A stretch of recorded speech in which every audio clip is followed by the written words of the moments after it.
Bonjour, nous sommes le mardi 9 avril 2024 et nous allons parler de la position des évêques vis-à-vis de la montée de soi-disant populisme. Élection européenne. Redoutant la montée du populisme, des évêques appellent à la mise en place d'une nouvelle économie. Déjà, quand l'institution religieuse se mêle de politique et d'économie, vous pouvez être sûr que c'est de la merde. Déjà, ils n'ont pas leur mot à dire là-dedans.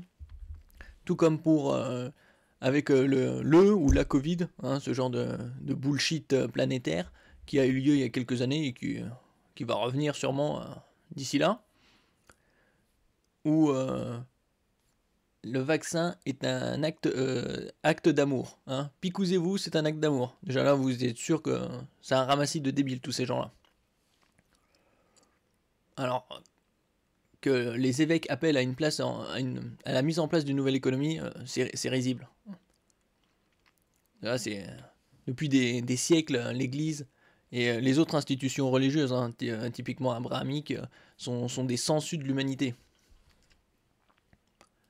Appelant à remettre de l'humanité en Europe, les évêques ont aussi rejeté l'idée d'un club des nantis, mais plutôt une communauté qui place l'être humain au centre des intérêts communs. Oui, intérêts. Les intérêts de qui? C'est une rare prise de position. Des évêques allemands, belges, français et luxembourgeois se sont inquiétés lundi de la montée du populisme en Europe. Ils vont peut-être se demander qu'est-ce que le populisme, populisme, population. Et donc pourquoi il monte quand ça va mal, bon, il faut peut-être appeler à un renouveau, juste pour pomper davantage de ressources. Ça n'a rien à voir avec de la charité ou autre chose. Redoutant une disparition de l'Union Européenne, donc des évêques qui redoutent la disparition de l'Union Européenne.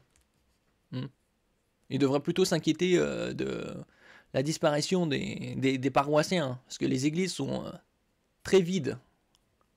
Ou elles sont un peu remplies, elles sont remplies de vieux sur le point de trépasser. À 2 mois des élections du 9 juin. Dans leur lettre pastorale intitulée « Un souffle nouveau pour l'Europe », qu'est l'Europe? Parce que l'Union Européenne, c'est une union plus économique que quoi que ce soit d'autre. Et encore, c'est de la mauvaise économie, au vu de la montée du populisme qui serait mauvais. C'est parce qu'ils prennent des mauvaises décisions et ça délibérément. Puis surtout, ils sont soumis au lobby américain, entre autres, qui est lui aussi soumis au lobby planétaire, d'intérêt d'une micro-fraction de vampires. Les hommes d'église des 4 pays ont appelé de leur vœu un renouveau de la construction européenne, mettant la solidarité et la place de l'homme au cœur de ce projet, a indiqué le diocèse de Metz dans un communiqué. L'Union européenne court-elle le risque de disparaître si elle ne retrouve pas sa raison d'être? Quelle déjà est la raison d'être de l'Union européenne? C'est satisfaire déjà les intérêts qui sont non européens, des peuples non européens. Se demandent les évêques pour qui la paix et la solidarité dans la diversité est la clé.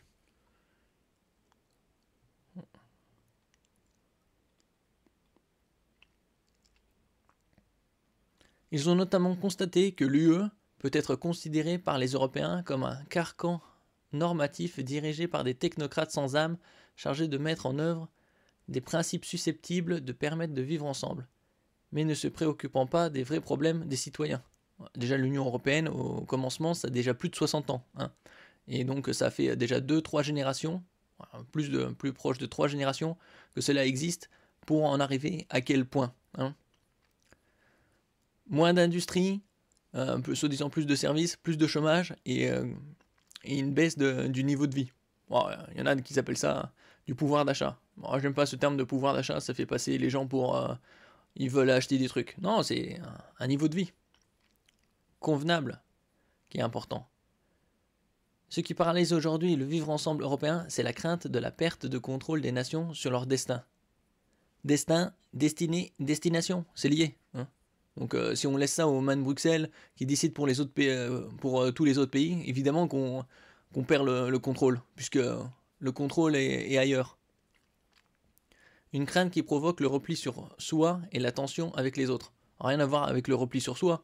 Il y a d'abord les intérêts primaires, c'est-à-dire les nôtres, Et après, on peut parler de coopération. On va pas parler de coopération avec des intérêts qui vont à l'encontre des nôtres. Note-t-il dans la lettre. Une critique du modèle libéral et libre-échangiste. Évoquant outre cette crise nationaliste, la crise économique. Les évêques ont remarqué que la paupérisation de certaines régions et le chômage qui a touché des populations ont creusé des fossés entre nous. Critiquant le modèle libéral et libre-échangiste qui a prévalu chez les décideurs de l'Union européenne et qui a provoqué beaucoup de dommages sociaux et territoriaux. Ces incertitudes engendrent le populisme qui est aussi la conséquence de la crise économique et qui critique le projet européen, ont-ils souligné. Oui, parce que le but c'est l'argent et c'est pas l'humain. Même s'ils veulent remettre de l'humain en ça, c'est un écran de fumée.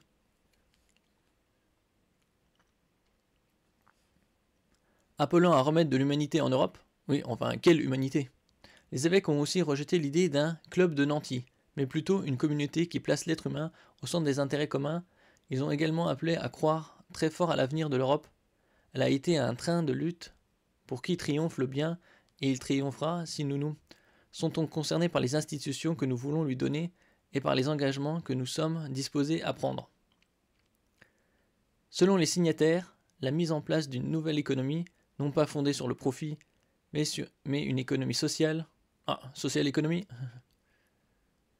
qui garantit l'accès au travail et à la terre, constitue l'un des enjeux principaux des élections.